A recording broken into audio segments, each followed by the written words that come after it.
आणि ह्या गोष्टीचा तीव्र निषेध होऊन जो कोण दुसरा आरोपी आहे त्याला लवकरात लवकर अटक करून त्याला कठोरात कठोर कारवाई झाली पाहिजे, जेणेकरून बाकीच्यांना अशी वचक बसेल की हे प्रकरण आपण नाही केलं पाहिजे. बाबा मुलीच कशा काय यांच्या मागे लागतात, मुली मागे लागत नाहीत. त्यांना टार्गेट केलं जातं 7वीला ते 5वीला मुलगी असल्यापासून.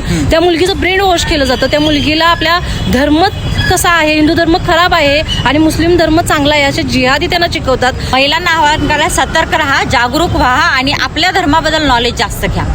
आत्ताचं जे प्रकरण आहे अतिशय भयानक प्रकरण घडलेलं आहे.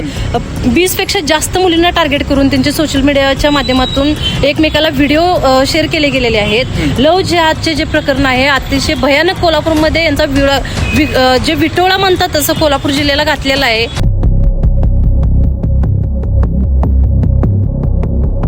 आणि हे जे प्रकरण झाले पुलाची शिरोली येथील, ह्याबद्दल आपलं काय मत आहे? आमचं असं मत आहे की त्यांना कठोरात कठोर शिक्षा झाली पाहिजे आणि ह्या सगळ्या प्रकाराबद्दल एक SIT स्थापन झाली पाहिजे, जेणेकरून ह्या घटना पुढे घडल्या नाहीत पाहिजे.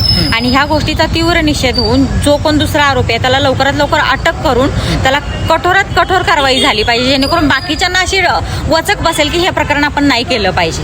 महिलांना काय आवाहन कराल तुम्ही? महिलांना आवाहन करा, सतर्क राहा, जागरूक व्हा आणि आपल्या धर्माबद्दल नॉलेज जास्त घ्या आणि त्याबद्दल जास्त शिका, जेणेकरून आपल्याला कोणी येऊन आयरागैरा फसवणार नाही. त्यामुळे आपण सतर्क होणं जास्त गरजेचं आहे आणि आपण सावध राहणं गरजेचं आहे. बरोबर. ताई, काय सांगाल, कोल्हापूरमध्ये हे प्रकरण पहिल्यांदाच घडते, अशा प्रकारचं प्रकरण, याबद्दल आपलं काय मत आहे? हे कोल्हापूरमध्ये पहिलंच प्रकरण नाही आहे. आता ओपन झाले म्हणजे कसं आहे की नाशिक नंतरचं मोठं प्रकरण, रोजचे लवजिहादचे प्रकरण कोल्हापूर जिल्ह्यामध्ये वाढलेले आहेत. आम्ही प्रत्येक वेळेला पोलीस स्टेशनमध्ये मी लवजिहादच्या विरोधातच काम करते, रोज पोलीस स्टेशनमध्ये घेऊन जाते, पण हे प्रकरण उघडकीस आणलं जात नाही. त्या प्रकरणाला कधी न्याय मिळतो कधी नाही मिळत आहे पीडित मुलगीला. आत्ताचं जे प्रकरण आहे अतिशय भयानक प्रकरण घडलेलं आहे. 20पेक्षा जास्त मुलींना टार्गेट करून त्यांचे सोशल मीडियाच्या माध्यमातून एकमेकाला व्हिडिओ शेअर केले गेलेले आहेत. लव जिहादचे जे प्रकरण आहे अतिशय भयानक कोल्हापूरमध्ये यांचा जे विटोळा म्हणतात तसं कोल्हापूर जिल्ह्याला घातलेला आहे.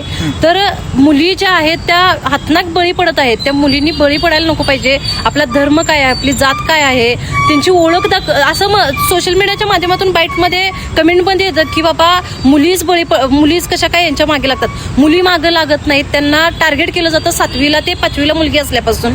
त्या मुलगीचं ब्रेन वॉश केलं जातं. त्या मुलगीला आपल्या धर्म कसा आहे, हिंदू धर्म खराब आहे आणि मुस्लिम धर्म चांगला आहे असे जिहादी त्यांना शिकवतात. तसेच कॅफेमध्ये घेऊन जाणे, बाईकमधनं फिरवणे, महागड्या वस्तू देणे, अशा पद्धतीने त्यांना बोलवलं जातं आणि लव जिहादच्या प्रकरणामध्ये ओढलं जातं. त्या मुलगींच्या समोर ओळख लपवली जाते. हिंदू धर्मातलीच नावं सांगितली जातात आणि हिंदू धर्मात आम्ही एखादं नाव सांगून त्यांची आपली ID लपवून त्या मुलींना टार्गेट केलं जातं. तर माझी एक विनंती आहे की कोल्हापूर जिल्ह्यातल्या मुलींना, खूप मुली या बळी पडत आहेत. या ज्या आपण बळी पडलेल्या मुली आहेत, जर पीडित कोणी मुलगी असेल तर मी अंजली जाधव आहे, मी लव जिहादच्या विरोधात काम करते. आपण माझ्याशी कॉन्टॅक्ट करा. या संपूर्णपणे आपली गोपनीय माहिती ठेवली जाते आणि जो कोणी आरोपी आहे त्याच्या विरोधात आपण कंप्लेंट आणि त्याच्यावरती FIR दाखल करून कडक कारवाई केली जाते. आता जे काही प्रकरण झालेलं आहे त्याच्यावरती शाहरुख जो आहे तो शाहरुखला अजून पकडलं गेलेलं नाही, त्याच्यावरती FIR अजून दाखल झालेलं नाही, पोलिसांच्या ताब्यात आहे असं समजलेलं आहे. पण पोलीस प्रशासन हे कधी कधी सहकार्य करत नाही. पोलीस प्रशासनाचं सहकार्य कमी पडते. हे कुठेतरी थांबलं पाहिजे. ज्या गोष्टीवरती ॲक्शन घेऊन कुठली तरी समिती चांगली ठेवली पाहिजे जी हे कुठेतरी बंद होईल. त्यासाठी यांच्यावरती कडक कारवाई करून ह्या जिहादी हटाव आणि भारत बचाव असं मी म्हणते. धन्यवाद.